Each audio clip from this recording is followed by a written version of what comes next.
Quantos estão felizes de estar aqui hoje? Isso é maravilhoso. Amém? Eu queria dar uma palavra bem curta, se Deus permite, porque o Senhor me falou uma palavra um dia aqui na oração.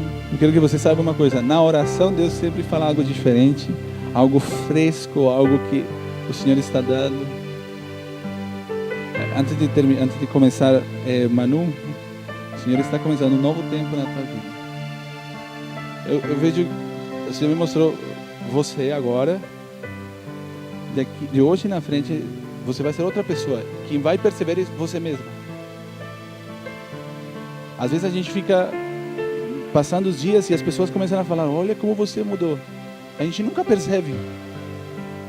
Só que Deus está te dando uma palavra para que você saiba que você mesmo vai perceber. Você vai começar a fazer coisas que você nunca fez, mesmo estando na igreja. Eu vejo um avivamento começando na tua vida, como nunca antes, como nunca antes. O Senhor, eu tive uma visão quando você estava ali. Obrigado, Jesus. Eu quero que abram a palavra de Deus em Salmos capítulo 27, versículo 1. Salmos capítulo 27, versículo 1. Eu gosto de pregar a Bíblia. Eu gosto de fazer pregações com a própria palavra de Deus. Ou seja, a própria palavra que prega. Não. Amém?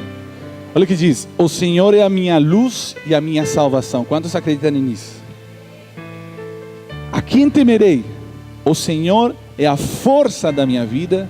De quem me recearei? Nem sei o que significa isso, mas vocês sabem. Seguinte: quando os malvados investiram contra mim para comerem as minhas carnes, eles, meus adversários e os meus inimigos, tropeçarão e cairão. Isso é uma palavra de Deus para você, sabia? Seguinte: ainda que um exército se acampe contra mim, o meu coração não temerá. Ainda que a guerra se levante contra mim, conservarei a minha confiança. Seguinte: uma coisa pedi ao Senhor e a buscarei, que possa morar na casa do Senhor todos os dias. Fala comigo: casa do Senhor. Para contemplar a formosura do Senhor e inquirir no seu templo. Fala comigo: templo. Você tem que entender que a diferença entre casa do Senhor, um pouco mais forte meu microfone porque eu estou falando muito perto. A diferença entre a casa do Senhor e o templo. O que a Bíblia fala que é a casa onde Ele habita hoje? Aonde? Aonde? Em nós. Por isso que a Bíblia fala: a casa de Deus todos os dias. Todos os dias Deus está dentro de mim. Se você um dia falou para Ele: Jesus, eu quero que você seja meu Senhor e meu Salvador. Essa é a casa de Deus. Ele habita em você. Todos os dias. Agora existe o templo, que é esse lugar onde você pode vir e inquirir, poder oferecer, estar para dar ao Senhor, buscar ao Senhor com propósito. Esse é o templo. Seguinte: pois no dia da adversidade me esconderá no pavilhão, no recôndito do seu tabernáculo me esconderá, sobre uma rocha me levará. Isso que o Senhor está falando para você. E agora será exaltada a minha cabeça acima dos meus inimigos que estão ao redor de mim. E no seu tabernáculo oferecerei sacrifícios de júbilo. Cantarei, sim, cantarei ao Senhor. Seguinte: ouve a Senhor a minha voz quando clamo. Compadece-te de mim e responde-me. Quando disseste: buscai o meu rosto, o meu coração te disse a ti: o teu rosto, Senhor, buscarei. Forte esse versículo de novo. Quando disseste: buscai o meu rosto, o meu coração, fala comigo, o meu coração te disse a ti: o teu rosto, Senhor, buscarei. Amém. O título dessa palavra se chama Sua Maravilhosa Face. O seu maravilhoso rosto. O rosto de Jesus. O que busca o rosto de Jesus é o meu coração. Davi talvez passou por muitas, talvez não, passou mesmo. A Bíblia fala, muitas tribulações, muitas provações, muitas guerras, lutas, até físicas, lutas físicas de morte, de soldados, de exércitos se enfrentando, de inimigos rodeando a sua vida. Por isso ele escreveu tantos salmos declarando tudo o que seu coração falava. Muitas vezes falando, Senhor, eu tô com medo. Muitas vezes falando, eu estou triste. Muitas vezes falando para a sua própria alma, quieta-te alma, fica quieta. Porque você se abate tanto. Expondo ao Senhor a sua verdade do que estava acontecendo em dificuldade. Só que ele revela coisas muito profundas sobre o nosso relacionamento com Deus. Primeiro, como nós podemos buscar a face de Deus. Buscar a sua face. E a forma que Davi começa a expressar essa busca é através da casa de Deus, que nesse tempo não era como hoje. Mas a casa de Deus está em nós, dentro de nós. A casa de Deus todos os dias, buscando a Deus. E no templo, aqui neste lugar onde você está hoje, buscando também ao Senhor, oferecendo sacrifícios ao Senhor, oferecendo o melhor que Davi tinha ao Senhor, o seu melhor fôlego, a sua melhor voz, a sua melhor roupa, a melhor disposição de tempo. Davi entregando ao Senhor no templo também. E ele fala, Deus fala para ele, busca meu rosto. E o coração de Davi fala, meu coração diz, buscarei o teu rosto também. Na introdução diz face, mas aqui está rosto, é a mesma coisa. Êxodo capítulo 34, versículo 28. Eu quero que vocês vejam o que diz a palavra de Deus. Deus chama Moisés para orar. Deus chama Moisés com um propósito de revelar as tábuas da lei e poder libertar o povo de Israel. E acontece algo lá nesse lugar, onde Moisés busca a Deus. Olha o que acontece. E Moisés esteve ali com o Senhor quantos dias? 40 dias e 40 noites. Não comeu pão, nem bebeu água. E escreveu nas tábuas as palavras do pacto, os 10 mandamentos. Ele passou 40 dias com Deus em um monte. E nesses momentos Deus falou. Entregou palavras vivas, palavras que sustentariam um povo por 40, 60, 100, mil, milhares e milhares de anos, até Jesus. Seguinte, quando Moisés desceu do monte Sinai, trazendo nas mãos as 2 tábuas do testemunho, sim, quando desceu do monte, Moisés não sabia, fala comigo, não sabia, que a pele do seu rosto resplandecia por haver que falado com ele. Moisés ficou 40 dias orando, buscando a face de Deus. O resultado foi que a face dele resplandecia. Por uma coisa, porque ele tinha falado com seu Deus. Olha o que aconteceu depois. Quando, pois, Arão e todos os filhos de Israel olharam para Moisés, eis que a pele do seu rosto resplandecia, pelo que tiveram medo. Fala comigo, medo. De aproximar-se dele. Na antiga aliança, no antigo pacto, onde nós não tínhamos a liberdade como nós temos hoje de procurar a Deus. Talvez em outro tempo, através de um estudo bíblico, através da Fatêmica, vamos fazer Fatemi TV aqui na igreja, que uma capacitação da Bíblia, você vai entender a diferença do antigo pacto e do novo pacto, com Cristo Jesus e na lei. Você vai entender algo maravilhoso que é, no antigo pacto você tinha que fazer muitas coisas para poder passar um tempo com Deus. Na nova aliança você precisa falar o nome de Jesus, que Ele já fez tudo o que você precisou para você se relacionar com Deus em todo momento, a toda hora, em qualquer instante da sua vida. Talvez em outro tempo você vai entender a diferença. Mas nesse momento com Moisés, que é antigo pacto, você vai ver que Moisés ele falava com Deus e a sua face resplandecia. Só que o resultado era medo nas pessoas. As pessoas ficavam com medo. Meu Deus, esse cara estava com Deus. Vai que me revele um pecado. Ele tinha medo. Pelas palavras que Deus tinha falado para ele. Amém? 2 Coríntios capítulo 3, versículo 7, o que diz a palavra de Deus sobre esse momento especificamente.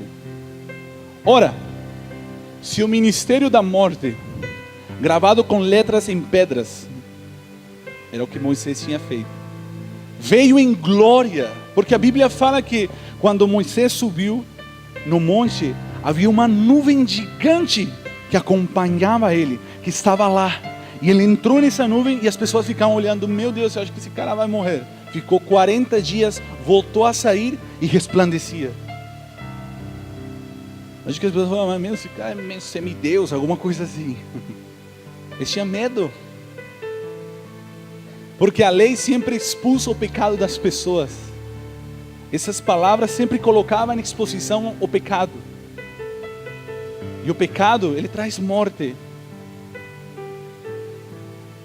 Veio em glória, isso é glória. Havia uma glória de Deus tremenda ali.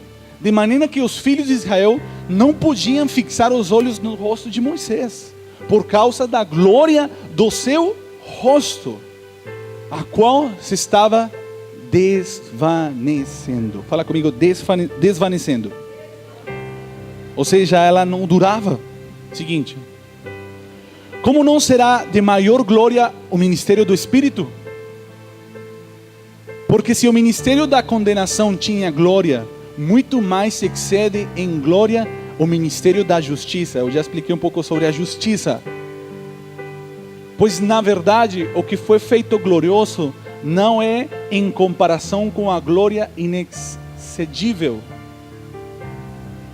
Porque se aquilo que se desvanecia era glorioso, muito mais glorioso é o que permanece. E isso é para nós. Isso é para nós, tá?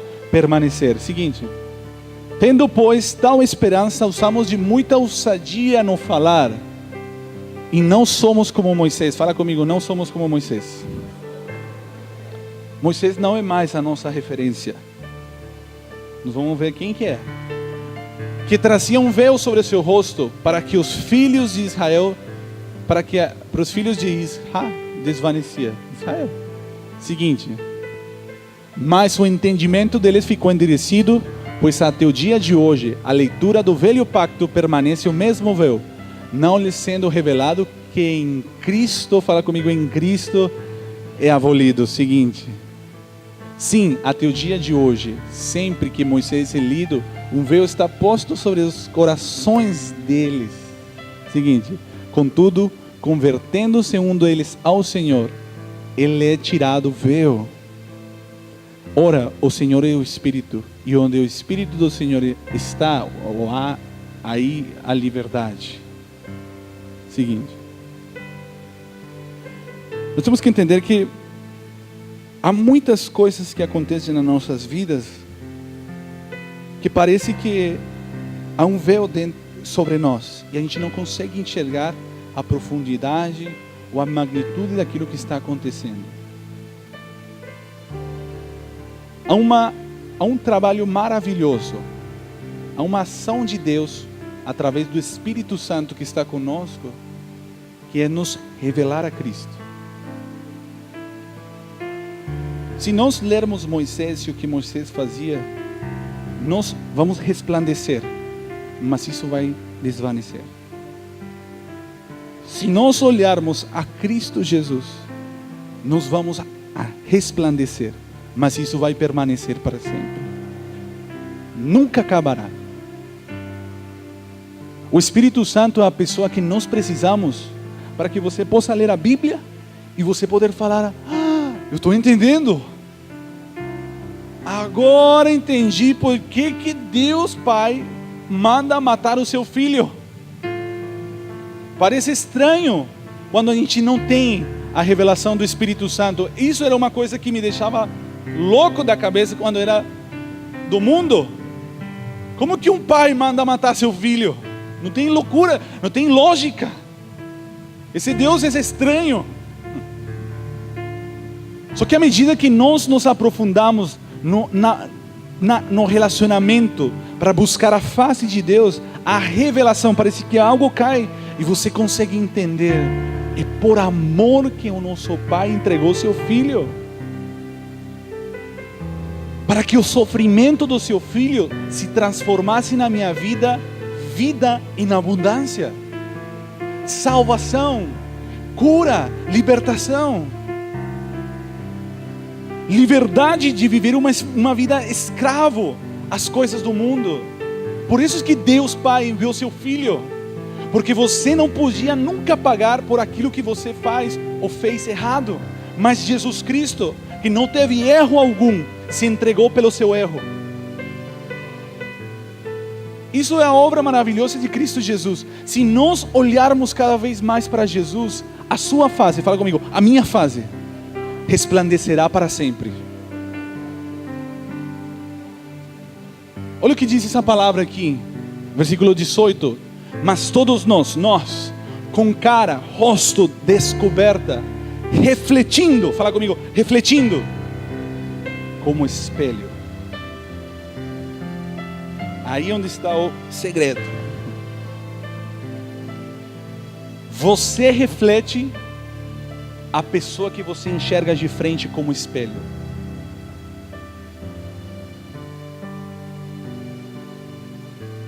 Nós temos que entender que a glória que vai ser vista em nós é aquela que eu consigo enxergar em Cristo Jesus. Se eu não consigo enxergar a Cristo Jesus, não vai ver. Essa palavra, não sei como falar. Resplandecimento? Não, né? Não haverá resplandor da glória de Deus. Resplendor. Vocês já perceberam que eu sou colombiano, então eu tenho ainda o crédito para errar no português, né? É como um espelho. Eu vejo a Deus, eu me apaixono por Jesus, e sem eu perceber, começa a refletir sobre a minha vida a glória que eu estou enxergando em Cristo Jesus. Sabe por quê? Porque Cristo está em mim. Ele está dentro de nós. Quando você veja um espelho, você tem que entender que o que você está enxergando é Jesus, porque se reflete em você. Então veja como Cristo Jesus vê a sua vida. Jesus não aponta pecado. Jesus te dá a capacidade para libertar-te do pecado. Quando você se veja, saiba que Deus está em você. E tudo que Jesus fez, tudo que Jesus fala, você pode falar e fazer também. Essa glória vai se manifestar através da sua vida. A glória do Senhor, como um espelho, a glória do Senhor, somos transformados. Nós somos transformados de glória em glória, na mesma imagem como pelo Espírito do Senhor. Vamos para Tiago, quero que você veja o que diz Tiago. Pois se alguém é ouvinte da palavra e não cumpridor, é semelhante a um homem que contempla no espelho o seu rosto natural. Olha só o que diz a palavra de Deus. Se alguém ouve a palavra, não estamos ouvindo a palavra, mas não a pratica, é semelhante a uma pessoa que chega no espelho, vê seu rosto e acontece uma coisa, seguinte: porque se contempla a si mesmo e vai-se, e logo se esquece de como era. Seguinte: entretanto, aquele que atenta bem para a lei perfeita e da verdade, e nela persevera, não sendo ouvinte esquecido, mas executor da obra, esse será bem-aventurado no que fizer. Outra tradução diz: terá felicidade, será feliz no que fizer. Jesus é o nosso espelho. Eu tenho que enxergar a palavra de Deus e poder falar assim: se a palavra de Deus fala isso, eu também posso fazer, porque isso Deus entregou. Se você ouve a palavra e fala assim: não, essa palavra não é para mim, você é como uma pessoa que se vê no espelho e se esquece da pessoa que você é. Mas a pessoa que se coloca na palavra de Deus e fala: Jesus entregou isso para mim, e começa a praticá-la, você reconhece quem que está nesse espelho, Jesus, na sua vida. Estamos entendendo? 2 Coríntios capítulo 4. Porque Deus que disse: das trevas brilhará a luz, é quem brilhou em nossos corações. Lembre-se do que Davi fala: busca a minha face, a tua face buscarei no meu coração. Brilha dentro de nós. Jesus é a luz, Jesus é a palavra, ela brilha dentro de nós. Aonde? Nos nossos corações, para iluminação do que? Do conhecimento da glória de Deus na face de quem? De Cristo. Quando nós nos expomos ou nos colocamos diante da palavra de Deus para falar: Senhor, se há alguma coisa que preciso ouvir, me fala verdadeiramente. Não aquilo que eu quero ouvir, aquilo que eu preciso ouvir. Você começará a ver a face de Deus que está numa pessoa, Cristo.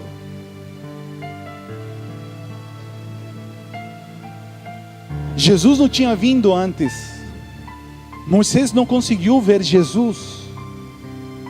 Mas nós conseguimos vê-lo, sabe aonde? Através da Bíblia. À medida que nós nos expomos à palavra de Cristo, à vida de Cristo, isso se revela na nossa face, da mesma forma que Moisés. Só que Moisés não teve essa comunhão com Cristo Jesus. O resplandor da glória dele, da sua face, do seu rosto, trazia medo. Só que nós em Cristo Jesus, o nosso rosto traz uma coisa. Vamos para Lucas capítulo 9, versículo 51. Olha o que diz a palavra de Deus em Cristo Jesus como nosso maior exemplo. Porque não somos como Moisés, nós somos como Cristo Jesus, irmãos, filhos do mesmo Pai. Olha o que diz aqui: e acontecendo o que? Completando seus dias para a sua assunção, ou para ser elevado aos céus, ou para se entregar a Deus, manifestou o firme propósito de ir a Jerusalém. Outra tradução diz: ele demonstrou resolutamente a vontade, o desejo de ir para Jerusalém. Em uma tradução em espanhol ele fala assim, que seu rosto falava convictamente que ele precisava ir para Jerusalém. Olha o que aconteceu.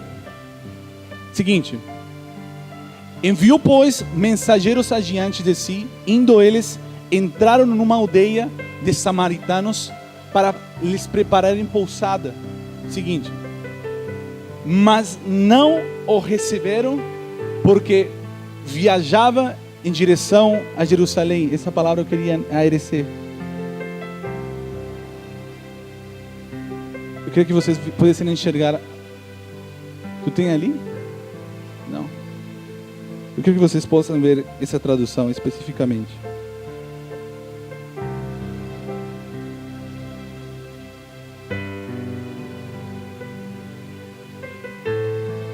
Alguém tem ali aberto?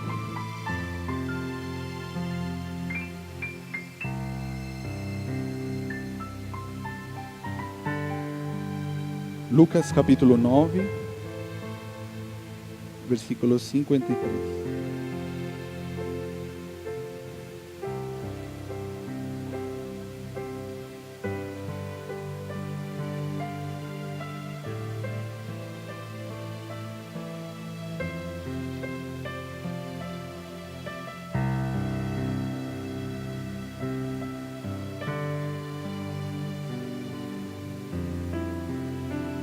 Olha só, versículo 3. Mas não receberam, porque seu aspecto era como de quem ia para Jerusalém. Eles sabiam, através do que eles enxergavam, que ele tinha um propósito. Jesus, através do seu rosto, ele conseguia passar mensagens. Ele conseguia passar o seu propósito, mesmo sem falar palavras. O que convencia as pessoas não era a sua palavra, era a manifestação da sua palavra, ou seja, os seus atos, o que ele realizava.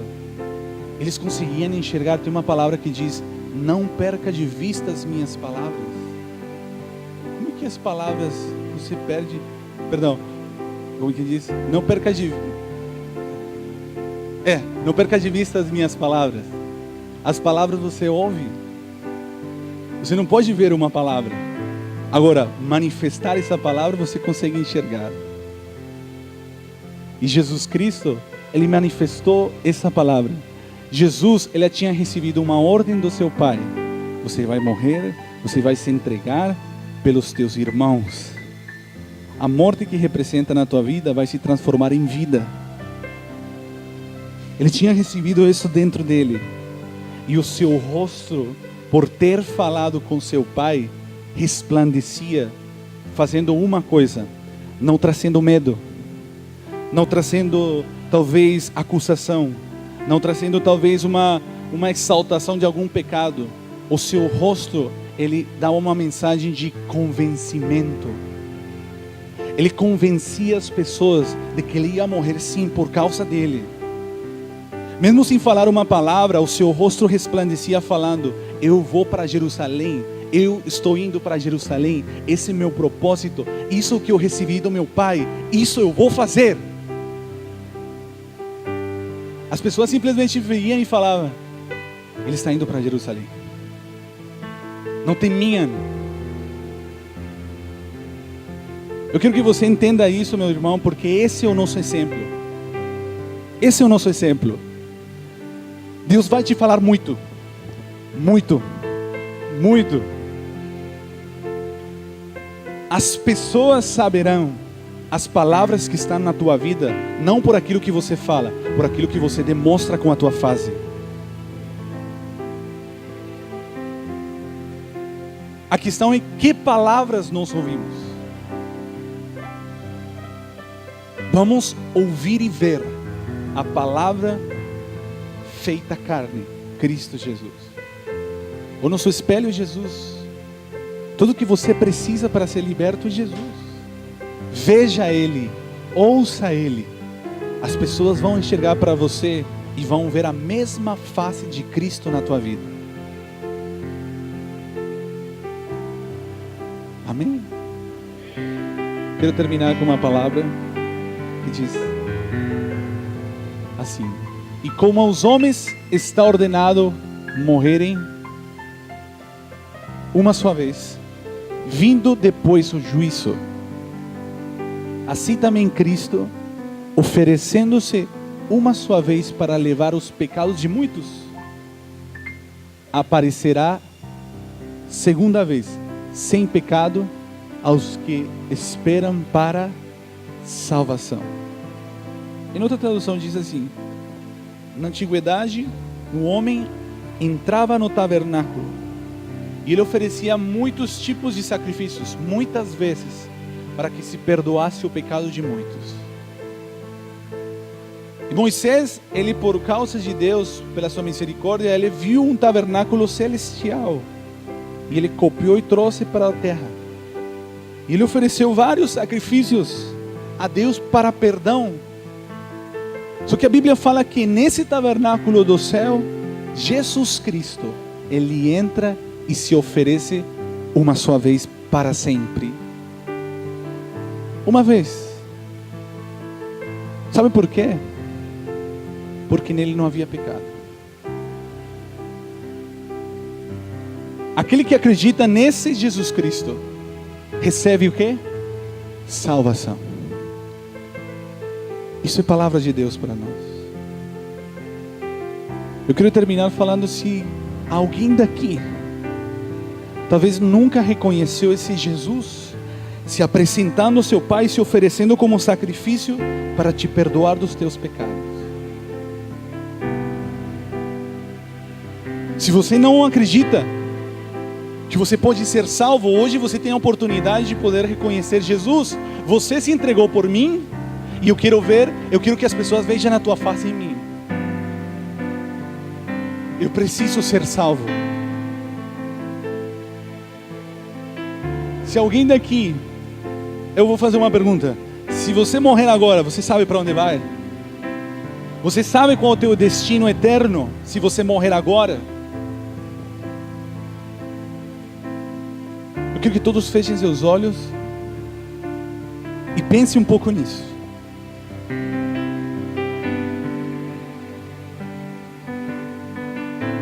Qual que é o teu destino depois da morte? Eu quero te dar uma palavra que Jesus fala. Jesus fala: eu sou a ressurreição e a vida. Quem crer em mim não morrerá, terá vida eterna. Se hoje você querer reconhecer isso no teu coração,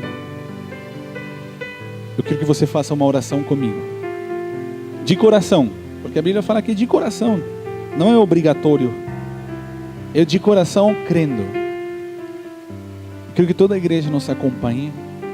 Se você acredita nisso e quer entregar absolutamente tua vida a Jesus para a salvação, eu quero que repita uma oração depois de mim. Fechem seus olhos, todos. E vamos repetir: Senhor Jesus, hoje quero reconhecer perante os teus homens, perante os teus anjos, que eu preciso do Senhor.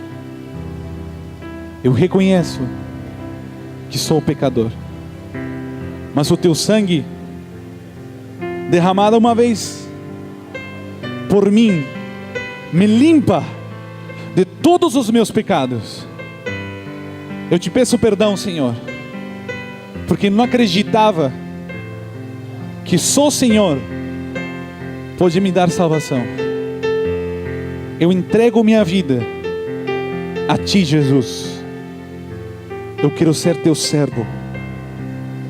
Hoje eu posso declarar que sou Teu filho por causa do Espírito de Cristo.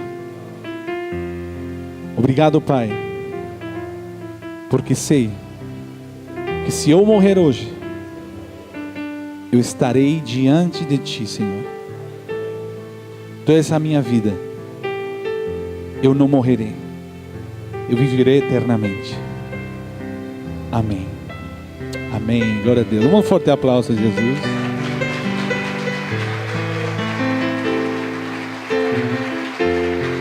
Aleluia, Jesus. Obrigado, Pai.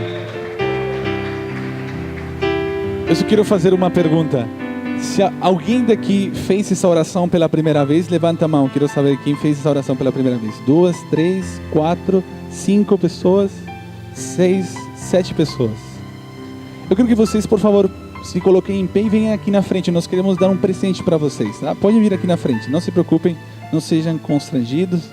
Vem aqui na frente que eu creio que Deus tem um maravilhoso propósito com vocês.